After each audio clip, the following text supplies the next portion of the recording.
Question भी आपका Rajasthan board की हिंदी मीडियम का 12th क्लास का क्वेश्चन है, फर्स्ट चैप्टर से है। तो इस क्वेश्चन में क्या कह रहा है कि विद्युत आवेश Q को दो भागों में Q1 और Q2 में विभक्त करके परस्पर r दूरी पर रखा गया है। दोनों के मध्य प्रतिकर्षण बल है। तो सबसे पहली बात है कि ये बात जो है इम्पॉर्टेंट है कि प्रतिकर्षण बल अगर दोनों के मध्य है, इसका मतलब दोनों आवेशों की प्रकृति जो है वो समान होगी। तो प्रकृति समान का मतलब ये है कि या तो दोनों क्या होंगे, धनात्मक होंगे, या दोनों ही क्या होंगे, ऋणात्मक होंगे। तो मैं यहाँ पे मान के चल रहा हूँ कि दोनों आवेश जो है वो क्या है, धनात्मक आवेश है, यानी कि ये भी धनात्मक है और ये भी क्या है, धनात्मक है। ठीक है। अब इम्पॉर्टेंट चीज़ क्या है कि अब हमें याद करना है कि बल अधिकतम होने की शर्त क्या होगी। तो जब भी दो संख्याएं हैं A और B, अगर उन दो संख्याओं का योग मान लो C के बराबर है,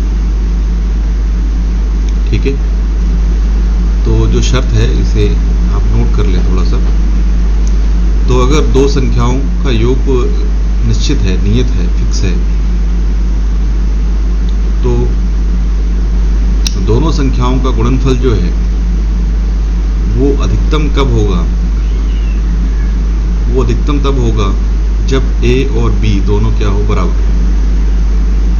इसको एक एग्जांपल से समझते हैं हम लोग कि जैसे मैंने लिया कि A और B का योग जो है वो 10 के बराबर है। तो आप देख सकते हैं कि A गुणा B निकालना है हमें, और वो भी अधिकतम। ठीक है। तो अधिकतम अगर हमें निकालना है तो इसका मतलब A जो है, A का मान 1 हो सकता है और B का मान 9 हो सकता है।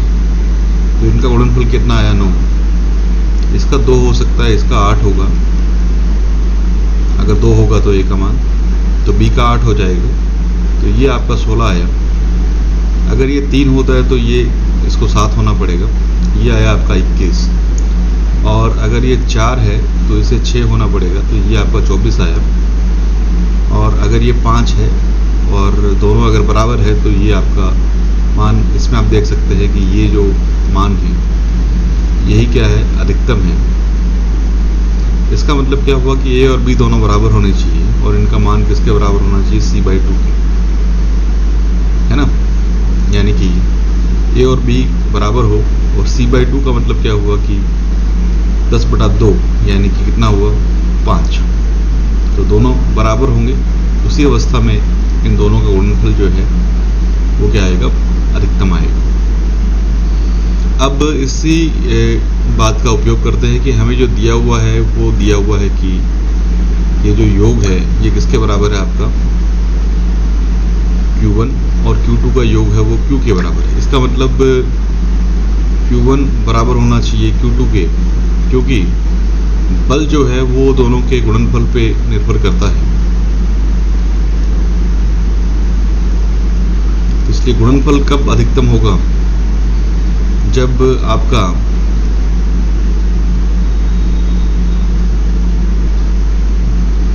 ये भी Q/2 हो और ये भी क्या हो, Q/2। तो इससे पता लगता है कि तो उत्तर क्या हो जाएगा इसका, Q1 और Q2 बराबर होंगे Q/2।